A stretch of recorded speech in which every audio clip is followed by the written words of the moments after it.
অপরিচিত off spinner Afif হোসেনের শেকি ভেলকি বড় ব্যবধানে হেরে গেল চট্টগ্রাম ভাইকিংস। অভিষেক ম্যাচে 5 উইকেট নিয়ে দলকে জেতালেন অনূর্ধ্ব 19 দলের এই সম্ভাবনাময় ক্রিকেটার। প্রথমে ব্যাট করে তামিমের দল তুলেছিল 9 উইকেটে 111 রান। জবাব দিতে নেমে হেসে খেলেই 6 উইকেটে ম্যাচ জিতেছে রাজশাহী কিংস। সাইফুল রূপকের ম্যাচ রিপোর্ট। বিপিএল এ এমন শুরু হয়তো কল্পনাই করেননি অনূর্ধ্ব 19-এর আফিফ হোসেন। তরুণ অফ স্পিনার রাজশাহীর জার্সিতে অভিষেকেই 21 রান খরচায় 5 উইকেট। এক কথায় ওর ফিঙ্গার স্পিনেই কাবু তামিমের চট্টগ্রাম ভাইকিংস। সোনায় মোড়ানো ডেবু। এই ফরম্যাটের বড় তারকা ক্রিস গেইলের উইকেট হয়তো বহুদিন মনে পড়বে আফিফের। টানা 350 করা তামিমের গোল্ডেন ডাক।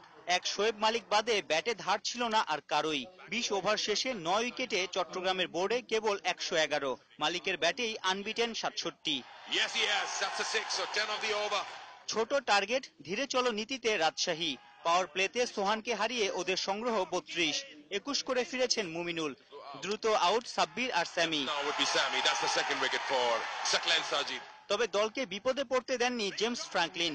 63 করে রাজশাহীকে জিতিয়েই মাঠ ছেড়েছেন এই কিউই অলরাউন্ডার।